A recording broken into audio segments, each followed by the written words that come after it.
Hello, welcome to the Lonely Show. I'm your host, Jeremy Alone, and in this episode, I've not brought some regulars because it's the busy time of the year. But as for our guest, returning from season two, he's from Pittsburgh, Pennsylvania. He's a musician and also an owner of a floral shop. Ladies and gentlemen, I give you Gary Pratt. Hey, how you doing out there? Going great. So, how's life? It's busy. Yeah, busy from time I get up till the time I go to bed. But I'm enjoying it. Yeah, That's, living life. yeah, that's great. So, have you been up too much since we last met? Um, just some bigger shows coming up, and been practicing with the band and getting a new show put together. So that's going to keep me busy through the summer, and been basically working on that. And you mentioned about the floral shop. Of course, we got a lot of weddings coming up too. So it's gonna be a busy summer. I'm looking forward to it. Okay, nice, nice. And how do you actually balance between being a florist and being a musician? You know what? A lot of people have asked that. Um, it seems to work for me. In fact, if I didn't have my floral business, I wouldn't have been able to actually record the last album and fund some of the stuff that I do for the music, of course. Um, but it's being creative. Both jobs are creative, artistic, and I don't know. It just sort of it blends together, and God puts me that in the right place for that to work together. And, so I'm grateful for doing two things that I actually love. I never actually thought I would be a florist. It just sort of dropped in my lap. I was a little short story here. I was a recreational therapist for like geriatric nursing homes, and uh, it happened that I got out. I was sort of getting burned out there, and I wanted to do something different. And a new company bought that company out, and I was laid off, and ended up starting delivering flowers for a small shop here in downtown Greensburg, which is near Pittsburgh, Pennsylvania. And a year later, I opened up my shop with a rusty old van and a pop cooler, and had some good people and friends behind me that helped me out, and it just took off. And today I own a large building downtown, and um, it's just it's really blossomed. So that's one of my success stories as far as the floral business. And like I said, it sort of dropped in my lap, and it was meant to be, though. I've been doing it for a while, and I have a couple different friends that help me out, and my mom helps me out right now too. So it's working out well. So that's how that started, and I'm grateful that I had that business to be able to fund what I'm doing now. So it works out great. Okay, great, nice, nice. And what kind of live concerts specifically are you planning on performing? I'm doing some headliner concerts here in the Pittsburgh area, actually. I have one coming up June 2nd. Um, and the band Abilene will be on with me. And my duet partner, because I love doing duets. I think I told you that last time we talked, Kate Zoller. And then I have some guests coming on too prior to my show. The first half of the show is going to be a guy named Joe Brucker, and then Ashley Puckett, who's actually on the same record label as I am. So I'll have some MTS family members there. In fact, Michael Stover, who runs MTS, will also be there supporting us. And I think he's going to even sell some of my merchandise. I got T-shirts and hats, and of course, the CDs to sell. And then I have two friends of mine called the Two Broke Country Girls, Lois Scott and Diana Miklish. They're both going to perform before me too. And then we'll have an intermission, and then that's when I come out with the full band. That's going to all be acoustic before me, and then I'll come back with out with the full band show. So that's June 2nd. I have some smaller shows here and there. I'm playing at a couple fairs. One big fair called Westmoreland County Fair. I'll be headlining that also. So I got some big gigs coming up, and yeah, I'm excited about it. It's going to be pretty professional and nice crowds, and a lot of people will be hearing me that maybe have not heard me before. So it's going to be a fun summer. Great. Well, glad to hear it. Glad to hear you got stuff going on for yourself. Yeah, you have to. I keep going, and then things sort of fall in my lap. And I'm not like out there looking for things. It comes to me. I have a couple different businesses here in town. Integrity Realty. They're going to be doing some sponsorships, and a radio station called WHJB. Actually, I'll be like representing them at the fair also, and Vince Savania, that's in the Lamp Theater, and that's where I'll be on June 2nd. They came to me and they're like, hey, we want you to do a show, and it's perfect timing. Perfect timing. The album's out. It's doing great. My latest song, I don't know. I'm trying to think when I talked to you last, but the latest release is called, it's a ballad called When It's Our Love It's Lost. And right now, it's on the national charts. It's actually hit #1 on the AC40 charts. And there's a couple stations like Nashville, WNHE.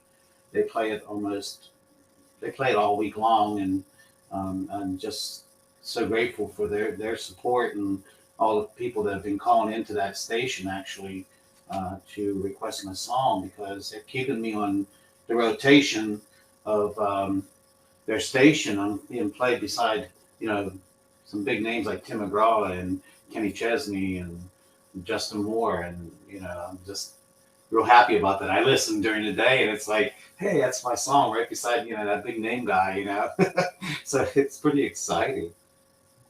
Okay. Cool. Would you rather sleep on the wall or sleep on the ceiling? I think I'd rather sleep on the ceiling. I think you see more. If you wake up at night, you'll be able to see more. If you're sleeping and your eyes are closed, it doesn't really matter, I guess. But if for some reason you wake up and look around, you see a lot more of what's going on around you. Absolutely. Where would you like to sleep? Well, to be honest, I prefer sleeping on the wall, because when I wake up in the morning, at least I can wake up to the sunrise. If I'm sleeping on the wall, that faces. That's true. Of course, it all depends on how your ceilings are and how big your windows are. Yeah. My house is not big, so it's. I'd be like, I'd have to look out this, the sliding glass doors to see the sunshine out in the yard. But, you got a good point there. Yeah, absolutely. If you could erase one past experience, what would it be? What was that question? If you could erase one past experience, what would it be? I think it would be the death of my father. He recently passed away about 3 months ago, and it's been really hard. It's been hard for my mom, and I'm pretty busy. I don't know if I'm really doing with it like I should, because I'm always busy. But there's certain times I get some downtime. In fact, I think it was Sunday after band practice, I was out in my yard after I cut the grass, and I was sitting on the lounge, and it was sort of hitting me, Daddy's gone, and everything that he has helped me with, and how proud he was of my music, and that's what I would erase. I would love for him to be here, especially with these concerts that are coming up this summer, and I'm sort of making my mom said, she's like, I don't know if I'm gonna go. I said, oh yeah, you're going. I got people that'll take her, and so Yeah, that's what I Yeah. would embrace. My album. I know I told you this before. We've had a lot of tragedy in our life the last couple of years, and I think a lot of people have actually.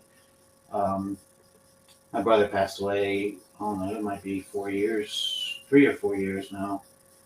And the album that I have out right now is actually dedicated to him. And little did I know, the title song of the album is "Something Worth Remembering," and it was written by Tony Arata, who wrote the dance for Garth Brooks.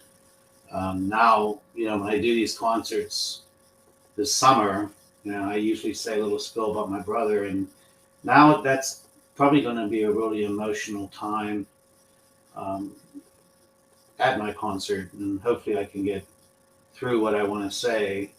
And I'm sure, God will give me the strength to do that about my dad and my brother. And but and I think in shows you need to let people know who you really are and what you're going through.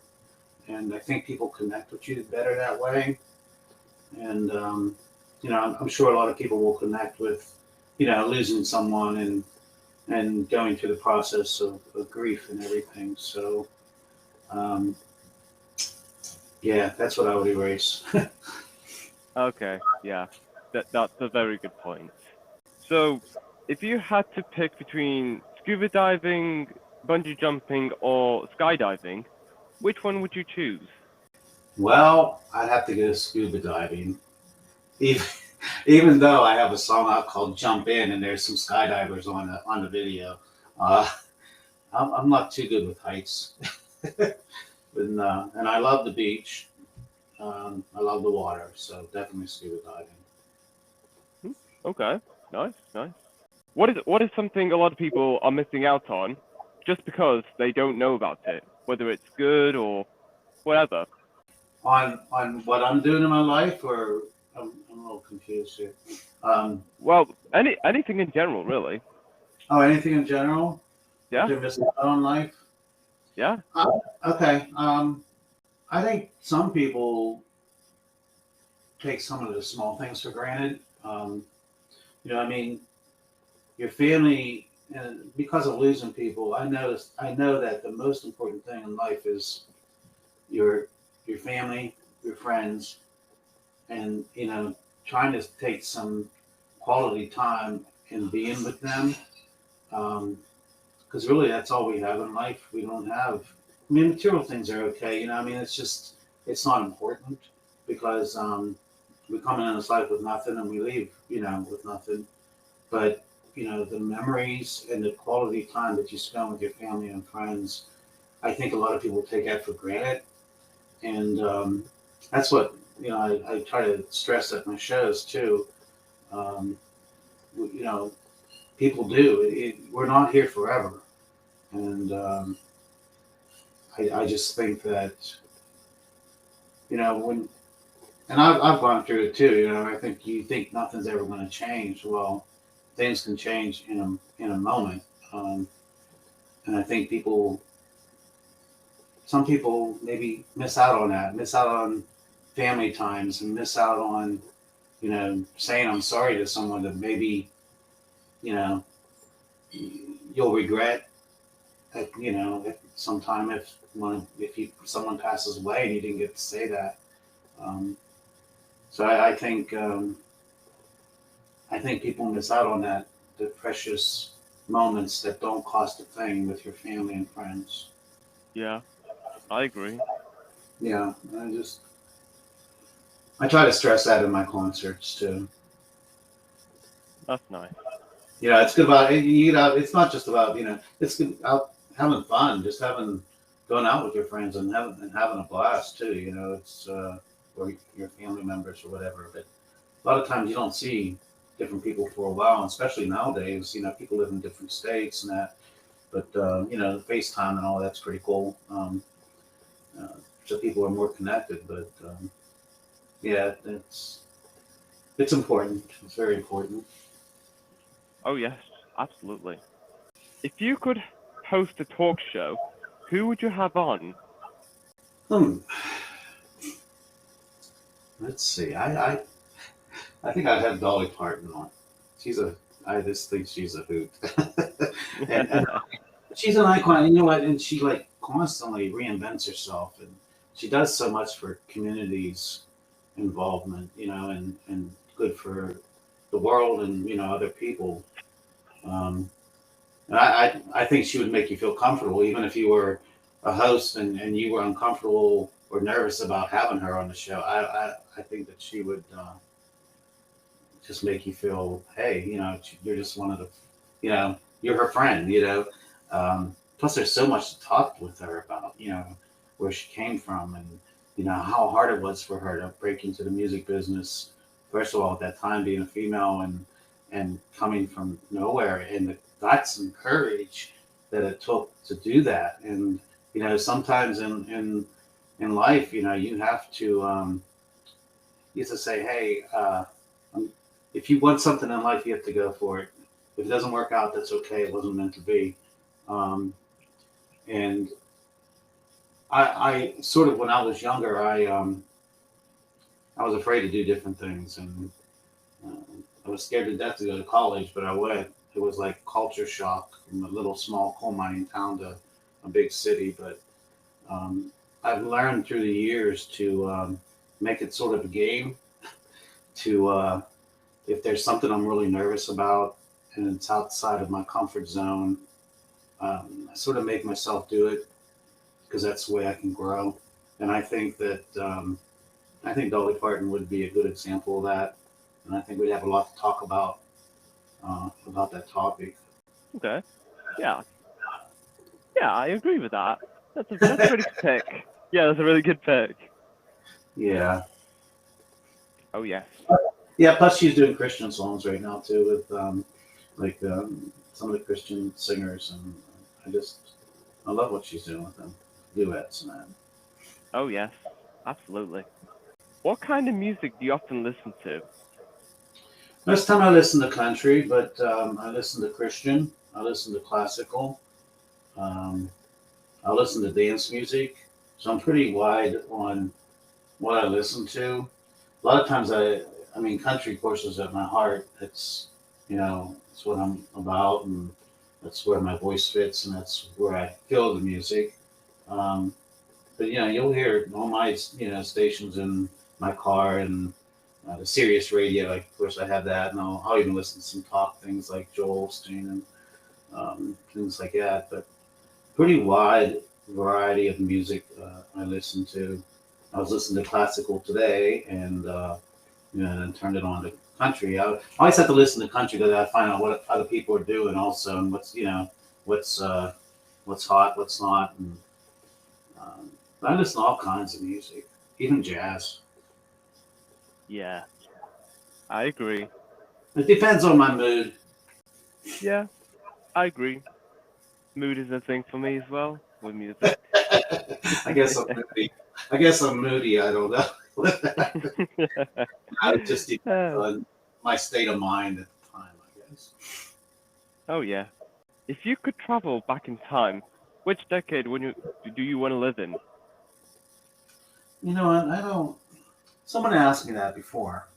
Um, I always thought like the 20s, 1920s might be cool.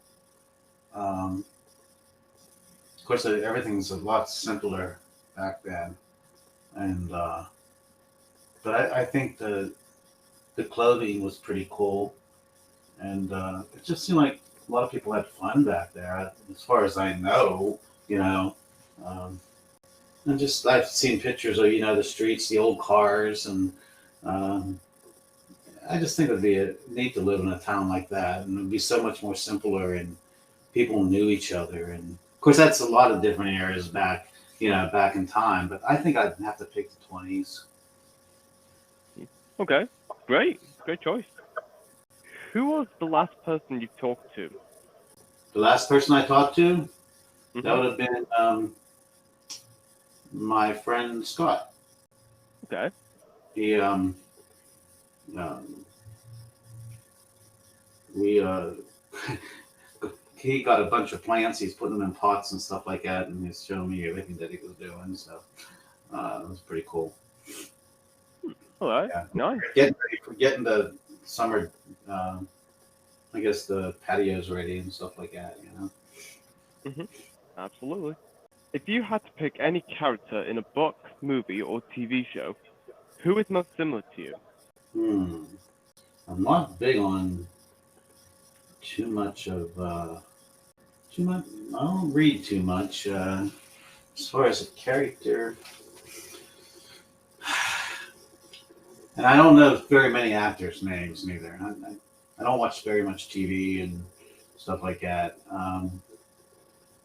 Let me think about that. As far Okay. as yeah, That's let me think about that. Something will hit me. It's probably something right that I'll get off the we'll get off this interview and I'll say, oh shoot, what was I thinking? Um, yeah, let me think about that a little bit. okay. That's cool. That's cool. What is the best way to stay motivated? Uh, I don't. You know what? Yeah, sometimes you don't feel motivated, but I mean, I'm just so busy. I mean, I get up in the morning and it's like I lay there in bed and I start thinking of everything I got to do for the day, and it's like that sort of motivates me. But if I'm down in the slumps, if if I'll practice, I'll go down in my studio and just start singing. A lot of times, uh, we'll be having I'll have my girl singer come over, and I'll be working all day, and I'm just like, oh, I really don't feel like doing this. But once I start singing again and practicing it, just like my whole, even if I have achy bones or something, something sore from standing all day or whatever, it just sort of goes away, and it just sort of motivates me. So my music, it keeps me going, and also the people that come into my shop, because I'm usually there every day. Um, you know, they can motivate me too, or I can motivate them. It's helping other people, but my music it can change me around, in a couple seconds. Because I've always been like that. Though. I think that's why I went toward music, is because I was sort of a loner, and when I was younger, and that just was sort of my way to get out of myself or get out of my situation or what I was thinking.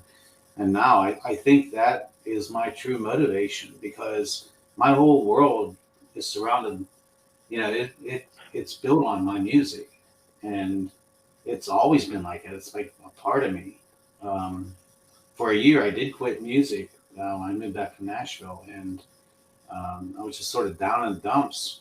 And the longer I didn't do music, the worse I felt, and I'm sure the worse that I treated other people.